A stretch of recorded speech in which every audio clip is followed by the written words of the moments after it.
Hello and welcome to a new video. We are discussing different wars of history, and in every war there are many lies which are happening.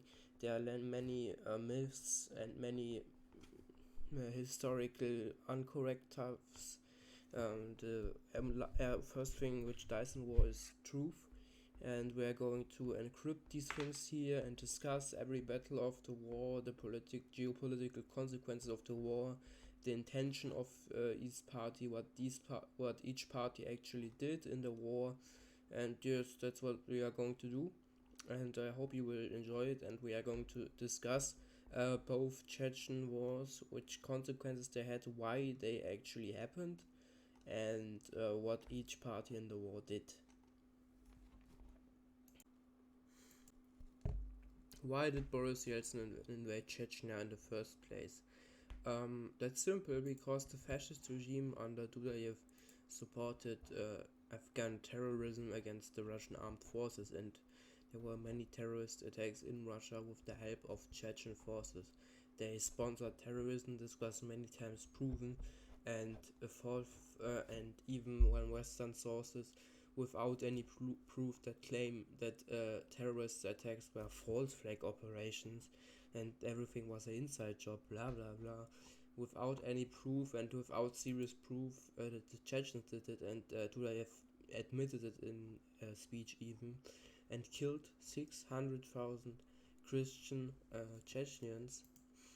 He was committed a genocide against his own people, and invasion was more than legitimized. But the one thing Yeltsin did wrong, he didn't even try to make peace, and he didn't accomplish his goal.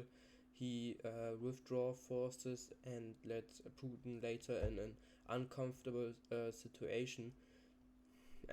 He had he What he should have done is he should have gone into negotiations with um, Dudayev, or stage a coup against Dudayev, but not make a all-out invasion, which he isn't even going to capture the country. That's really pathetic, and nothing more is to be expected of the worst leader of Russia, Boris Yeltsin. Putin did manage to make peace with the Chechens, but the fascist Chechen regime couldn't accept that and invaded the Russian city of Dagestan, which is not Chechen and never had a Chechen population. And after many internal conflicts, a anti-Dudayev group, was formed in the Chechen society, which helped the Russian army in surveying. Started with the Chechen invasion of Dagestan and with terrorism, which was carried out by Chechen government forces, which were paid by the Chechen security service. Um, the Chechen government openly sponsored terrorism against its neighbors, the same thing they learned in Afghanistan. It was clear that over 900 civilians died due to terrorist attacks of the Chechen government of Dudayev. 2,400 civilians died in the city of Dagestan due to this Chechen invasion. As 6,000 Chechen soldiers died in the invasion. 200 Russian defenders died. Um, after Putin announced the counter-offensive and the siege of Grozny happened, Grozny was completely captured by Russian forces.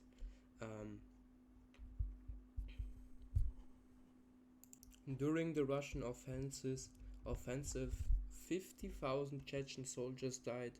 Um, 200 Russian soldiers died. 2,500 Russian civilians, and 12 to 14 Chechen civilians. There are many false incidents of Russian shelling on Chechen areas, which was carried out by the Chechen forces.